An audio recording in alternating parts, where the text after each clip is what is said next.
ED office ସାମ୍ନାରେ କଂଗ୍ରେସ କର୍ମୀଙ୍କ ଭିକ୍ଷୁ ପ୍ରଦର୍ଶନ।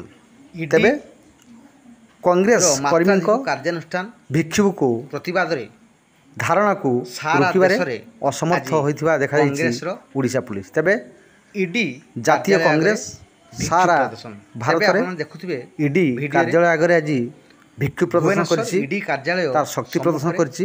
କାରଣ ଇଡି ମାତ୍ରାଧିକ କାର୍ଯ୍ୟାନୁଷ୍ଠାନ କରି ନେଇ ବିରୋଧୀମାନଙ୍କୁ ପୁଲିସ କେମିତି ଭିତସ୍ତସ୍ତ କରିଛି ତାହାର ପ୍ରତିବାଦ ଆଜି ଜାତୀୟ କଂଗ୍ରେସ କରିଥିବା ଦେଖାଯାଇଛି। ତେବେ ଭୁବନେଶ୍ୱର ଇଡି କାର୍ଯ୍ୟାଳୟ ଆଗରେ ଦେଖନ୍ତୁ କଂଗ୍ରେସ କର୍ମୀମାନଙ୍କର କେମିତି ବିକ୍ଷୋଭ ଏବଂ ପୁଲିସ ମଧ୍ୟ ତାଙ୍କର ବିକ୍ଷୋଭକୁ ତାଙ୍କର ପ୍ରତିବାଦକୁ ରୋକିବାରେ ଅସମର୍ଥ ହୋଇଥିବା ବେଳେ ଗିରଫ କରି ନେଉଛି କଂଗ୍ରେସ କର୍ମୀମାନଙ୍କୁ ଏବଂ ଲାଠି ଚାଳନା କରୁଛି ତାଙ୍କୁ ରୋକିବା ପାଇଁ। ତେବେ ଆପଣମାନେ ଦେଖନ୍ତୁ ଏବଂ ଭିଡ଼ିଓକୁ ଲାଇକ୍ କରନ୍ତୁ, ସେୟାର ଏବଂ ସବସ୍କ୍ରାଇବ୍ କରନ୍ତୁ।